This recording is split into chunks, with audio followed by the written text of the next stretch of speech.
ज्ञानेश कुमार की उल्टी गिनती शुरू हो चुकी है। कुछ ही दिन बचे हैं वो ज्ञानेश कुमार चुनाव आयुक्त से पूर्व चुनाव आयुक्त ज्ञानेश कुमार बनने वाले हैं, क्योंकि संसद में उनके खिलाफ प्रस्ताव आ चुका है, उनको हटाने का मोशन आ चुका है।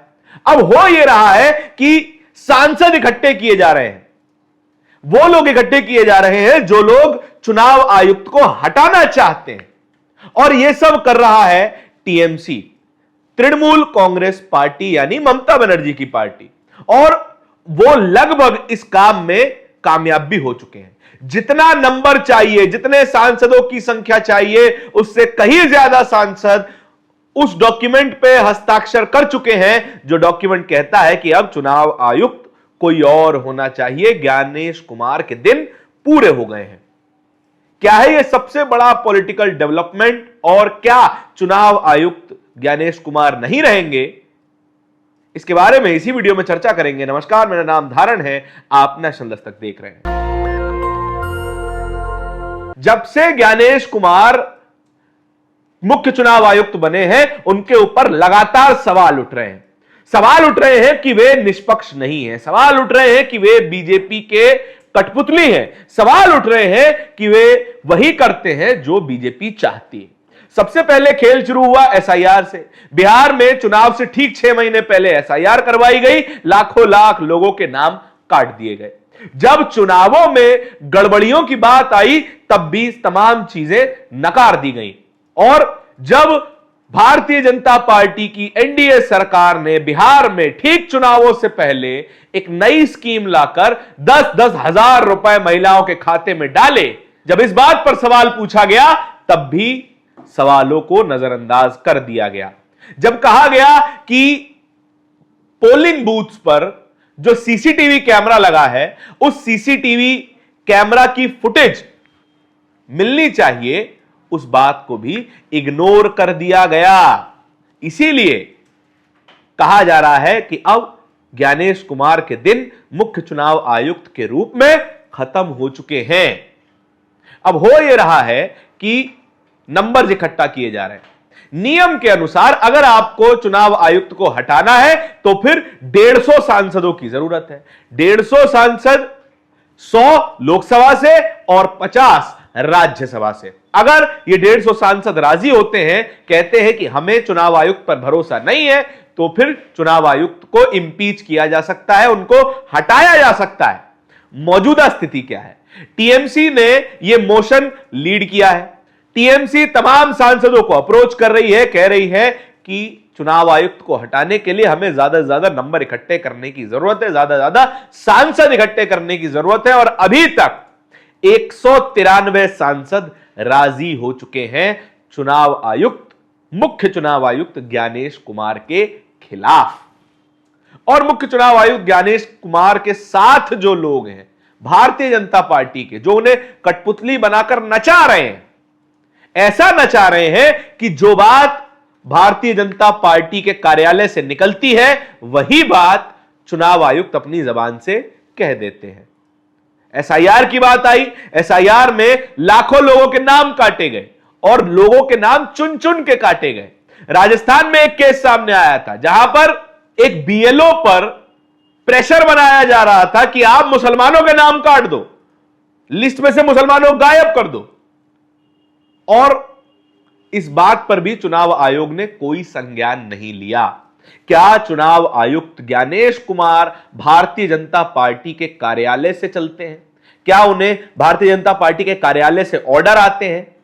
कम से कम कांग्रेस पार्टी का तो यही कहना है। कांग्रेस पार्टी के प्रवक्ता पवन खेड़ा तो सीधा कह देते हैं कि ज्ञानेश कुमार जी, अगर आपको इसी तरह काम करना है तो आप भारतीय जनता पार्टी के कार्यालय में ही एक फ्लोर क्यों नहीं ले लेते? इस तरीके की बातें सामने आती हैं।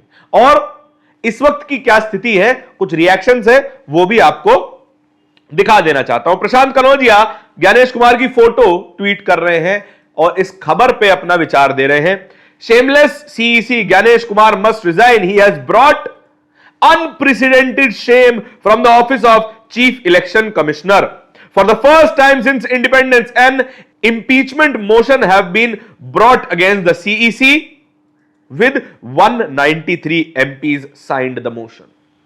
पहली बार हुआ है, इतिहास में पहली बार, जब किसी चुनाव आयुक्त को हटाने की बात की जा रही है, उन पे इंपीचमेंट लाने की बात की जा रही है, पहली बार हो रहा है। एक जमाना था जब टीएन शेषन मुख्य चुनाव आयुक्त हुआ करते थे, वो कहते थे कि आई ईट पॉलिटिशियंस इन ब्रेकफास्ट, और उनसे डर लगता था। टीएन शेषन जैसा कोई और चुनाव आयुक्त ना आ जाए तो चुनाव आयुक्त की जो ताकत है उसको कम करने के लिए 2 और चुनाव आयुक्त बनाए गए। पहले केवल एक मुख्य चुनाव आयुक्त होते थे, इसीलिए चुनाव आयुक्तों को कंट्रोल करना बहुत आसान हो जाता है, और इनकी नियुक्ति भी ठीक सरकार अपने हाथों से करती है। खुद प्रधानमंत्री नरेंद्र मोदी अपने हाथों से चुनाव आयुक्त की नियुक्ति करते हैं। सुप्रीम कोर्ट ने कहा था कि चुनाव आयुक्त की नियुक्ति करने के लिए आप 3 मेंबरों की कमेटी बनाइए, उसमें हमें भी शामिल कीजिए, लोकसभा के एलओपी को शामिल कीजिए, प्रधानमंत्री को शामिल कीजिए, अध्यादेश लाकर सीजीआई को बाहर कर दिया और अपना एक कैबिनेट मंत्री बिठा दिया। यानी कि अब नरेंद्र मोदी और अमित शाह बैठ के डिसाइड करते हैं कौन चुनाव आयुक्त होगा, और अगर ज्ञानेश कुमार भी हट जाए तब भी जो चुनाव आयुक्त चुना जाएगा वो भारतीय जनता पार्टी की पसंद का होगा, क्योंकि प्रोसीजर ही ऐसा बना दिया गया है। हर तरफ खबर यही है भाई साहब, हर तरफ खबर यही है कि ज्ञानेश कुमार को हटाया जाना चाहिए। डॉक्टर कफील खान इसी खबर को ट्वीट करते हुए कह रहे हैं, इनका जाना लोकतंत्र के लिए बहुत जरूरी है। 190 सांसदों ने यह मोशन सबमिट कर दिया है, 190 सांसदों ने ये दोनों ही सदनों में सबमिट कर दिया गया है, और रविंद्र सिंह ने सारा प्रोसीजर बताया है। सीईसी ज्ञानेश कुमार को हटाए जाने के लिए 193 विपक्षी सांसदों ने हस्ताक्षर किए, 130 लोकसभा 63 राज्यसभा, नियम के अनुसार लोकसभा से 100 और राज्यसभा से 50 सांसदों की जरूरत है। यह पहली बार है कि किसी मुख्य चुनाव आयुक्त के खिलाफ ऐसा मोशन लाया जा रहा है, और टीएमसी तो बहुत कॉन्फिडेंट दिखाई दे रही है कि जो उन्होंने शुरू किया है उसको अंजाम तक पहुंचा के रहेंगे। यानी कि अगला चुनाव ज्ञानेश कुमार नहीं करवा पाएंगे, यह बात टीएमसी ने ठान ली है। महुआ मोइत्रा भी यही कह रही है कि हम जो करना चाहते हैं, I think we have giving it today, we have received the required numbers. हम जो नंबर चाहते हैं, हम जितने सांसद चाहते हैं उतने सांसद हमारे साथ हैं, और हम आज ही इस मोशन को सबमिट करने जा रहे हैं। अंकित मानिक ने भी ज्ञानेश कुमार का एक वीडियो शेयर करते हुए क्या लिखा है, breaking, united opposition have moved impeachment motion against CEC Gyanesh Kumar, over 200 MPs have signed the motion, no escape plan for BJP, historic embarrassment loading for Gyanesh Kumar, he deserves the worst. Gyanesh Kumar अगर ईमानदार होते, ज्ञानेश कुमार अगर अपने कर्तव्य के प्रति निष्ठावान होते तो फिर यह नौबत ना आती। ज्ञानेश कुमार जब उलझुल बयान दे रहे थे, सीसीटीवी वाली बात कह रहे थे कि हम बहन बेटियों का सीसीटीवी फुटेज कैसे दे सकते हैं, भैया आपसे पोलिंग स्टेशन का सीसीटीवी फुटेज मांगा जा रहा है, चेंजिंग रूम का नहीं। अगर बात इतनी सी उनको समझ में आ जाती तो फिर शायद आज वो अपने पद पर बने रहने के लायक होते।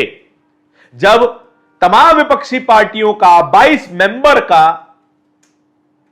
डेलीगेशन ठीक बिहार चुनाव से पहले उनसे मिलने जा रहा था, अगर उस समय उन्होंने तहजीब से बात की होती तो फिर शायद यह नौबत ना आती।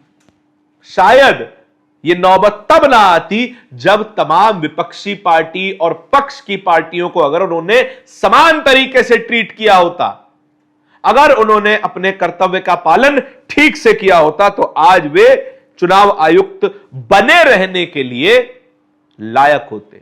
आज तक से बात करते हुए टीएमसी सांसद कीर्ति आजाद ने क्या कहा है, ज्ञानेश कुमार बीजेपी के निर्देश पर पश्चिम बंगाल चुनाव को प्रभावित करने की कोशिश कर रहे हैं।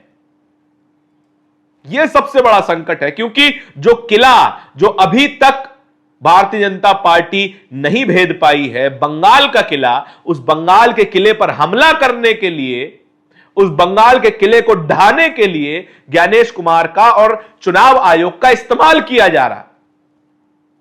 और अगर ज्ञानेश कुमार इस पद से हट जाते हैं, तब शायद भारतीय जनता पार्टी की मुश्किलें बंगाल में और ज्यादा बढ़ जाएंगी। वोट चोरी का जो पूरा मामला है वो कहीं ना कहीं गड़बड़ाता हुआ नजर आने लगेगा। और तमाम लोग ये कह रहे हैं कि भैया ये जो ज्ञानेश कुमार गुप्ता जी हैं इनको साइड कीजिए, किसी और को चुनाव आयुक्त बनाइए, मुख्य चुनाव आयुक्त बनाइए, ताकि चुनाव ठीक तरीके से करवाया जा सके। इस पूरी खबर के बारे में आपके क्या विचार है कमेंट सेक्शन में बताइएगा जरूर। इस तरह की और भी खबरों को देखते रहने के लिए नेशनल दस्तक को सब्सक्राइब जरूर कर लीजिएगा। बहुत बहुत धन्यवाद। दस्तक की आपसे गुजारिश है कि अगर इसको बचाना चाहते हैं तो नेशनल दस्तक को सब्सक्राइब करने के लिए रेड कलर के सब्सक्राइब बटन को दबाएं, फिर बेल आइकन की घंटी दबाएं। नेशनल दस्तक को बचाने के लिए बहुत जरूरी है कि हर खबर को शेयर करें, लाइक करें, कमेंट जरूर करें।